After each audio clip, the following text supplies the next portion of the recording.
গোটা ভারতীয় উপমহাদেশ মুসলমানরা 450 বছর শাসন করেছে। মুসলমানরা যদি অত্যাচারী হইতো, ভারতবর্ষে একটা হিন্দু বেঁচে থাকতে পারত না। কথা ঠিক কিনা? তবে ইতিপূর্বে যারা দেশ শাসন করেছে, তারা হিন্দুদের বাড়িঘর দখল করেছে, জমিঘর দখল দিয়েছে। এখন আমরা সেইগুলি আবার উদ্ধার করে দিচ্ছি।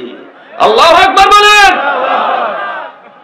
আমার বন্ধুগণ, ভাইয়ের আমার, এই ভারত আমাদের সবচাইতে বেশি ক্ষতি করতেছে কি দিয়া জানেন?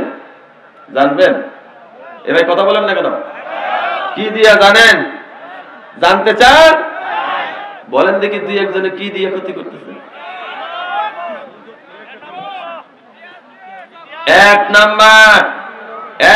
নাম্বার গাঁজা, ফেনসিডিল, মদ এবং অবৈধ অস্ত্র আমাদের বাংলাদেশে দিয়ে আমাদের ভিতরে একটা বিশৃঙ্খলতা সৃষ্টি করার পায় তারা করছে। কথা ঠিক কিনা?